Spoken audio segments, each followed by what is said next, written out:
दोस्तों, यह love story उस समय की है जब मैं और मेरा दोस्त सुनील रक्तदान करने के लिए अस्पताल गए थे। इस कहानी में मेरा नाम अजय है।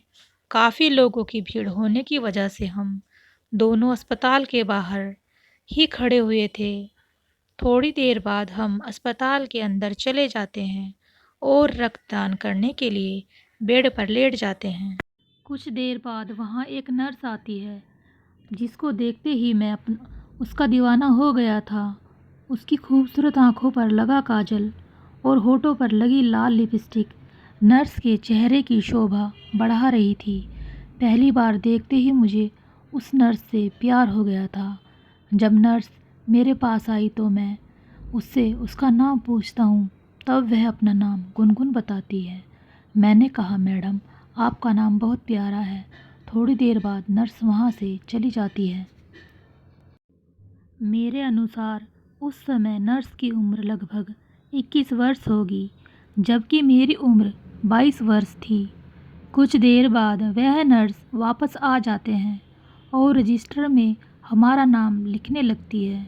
उसके बाद वह हमारे पास वाली टेबल पर ही बैठ जाती है और बातें करने लगती है।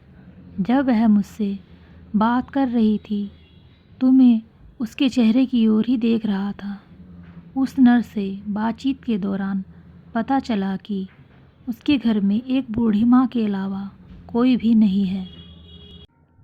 उसके बाद मैंने पूछा, अभी आपने शादी क्यों नहीं किया? तभी नर्स ने जवाब, कोई दिल को पसंद ना आए ऐसा लड़का आज तक मिला ही नहीं। एक बात तो मुझे पता चल गई थी कि मेरे प्यार का रास्ता पूरी तरह से खाली है और मैंने सोचा शादी तो सिर्फ गुनगुन से ही करूँगा। उसके बाद मैं और सुनील अपने अपने घर आ जाते हैं। मैं रोज़ाना बहाना बनाकर उससे मिलने अस्पताल जाने लगा। एक दिन मेरी अचानक तबीयत खराब हो गई थी तो मैंने सुनील को कॉल करके मेरे पास आने के लिए कहा। थोड़ी देर बाद सुनील मेरे पास आ जाता है और मुझे अपनी कार में बैठाकर अस्पताल ले जाता है। तबीयत अधिक खराब होने की वजह से मुझे उल्टियाँ होने लग गई थी, इसलिए मुझे आईसीयू में भर्ती कर दिया गया था। जैसे ही गुनगुन ने सुनील को अस्पताल में कुर्सी पर बैठे हुए देखा तो पूछा, सुनील, इतने उदास क्यों बैठे हो? कोई बीमार है क्या?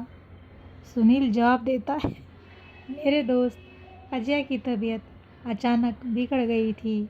उसे आईसीयू में भर्ती किया है। मेरा नाम सुनकर नर्स मुझे पहचान गई थी। उस समय मैं अस्पताल में लगभग 15 दिन तक रुका था, जिसकी वजह से मेरे और उसके बीच काफ़ी पहचान बढ़ चुकी थी। धीरे धीरे मेरी तबीयत में सुधार होने लगा। एक दिन मैंने गुनगुन को अपने प्यार का इजहार कर दिया, लेकिन वह मुझे साफ तौर पर इनकार कर देती है। मैंने कहा, लेकिन गुनगुन, मैं आपसे बहुत प्यार करता हूँ और मैं तुमसे शादी करना चाहता हूँ। उसके बाद गुनगुन ने कहा, मुझे इस प्यार में नहीं पड़ना है, प्लीज़ मुझे माफ़ कर देना। इतना कहने के बाद वह मेरे पास से चली जाती है, लेकिन मैं हार नहीं मानने वाला था। मैं उसके प्यार में इतना पागल हो गया था कि उसे देखने के लिए अस्पताल जाता था, लेकिन वह मेरी ओर मुड़कर भी नहीं देखती थी। उसके मना करने के बाद भी मैंने प्यार करना नहीं छोड़ा। सच कहूँ तो मैं उसे अपनी पत्नी मान चुका था। एक दिन मैं जैसे ही अस्पताल पहुँचा तो वह मुझे गेट पर ही खड़ी मिलती है। मैं उसके पास जाकर बातें करने लगता हूँ तो वह मुझे एक ज़ोरदार चांटा मार देती है और बुरा भला कहने लगती है। सबके सामने थप्पड़ मारने की वजह से मैं काफ़ी गुस्सा हो गया था और उससे नाराज़ होकर वहाँ से चला गया था। उसके बाद मैंने अस्पताल जाना बंद कर दिया था। अब मैं गुनगुन को रास्ते में खड़ा हुआ मिलता था, लेकिन वह सिर्फ एक बार मेरी ओर देखकर अपनी स्कूटी से वहाँ से निकल जाती थी। धीरे धीरे काफ़ी दिन गुजर गए थे, लेकिन वह मेरे प्यार को स्वीकार नहीं कर रही थी। मैं हर कीमत पर गुनगुन का प्यार पाना चाहता था। एक दिन ऐसा हुआ कि मैंने घर आते समय गुनगुन को रास्ते में रोक लिया और कहा, प्लीज़ गुनगुन, मेरे प्यार को स्वीकार कर लो, नहीं तो मैं तुम्हारे बिना जी नहीं पाऊँगा। मैं अपना हर पल तुम्हारे साथ बिताना चाहता हूँ। उसके बाद उसने मुझसे कहा, मैं तुमसे प्यार कर लूँगी, लेकिन तुम्हें मेरा प्यार पाने के लिए जॉब करनी होगी। जिस दिन तुम अच्छी जॉब करने लग जाओगे, उस दिन मैं खुद तुम्हें प्रपोज़ करूँगी। इतना सुनने के बाद मैंने कहा, क्या तुम्हारा प्यार पाने के लिए मुझे यह सब करना होगा?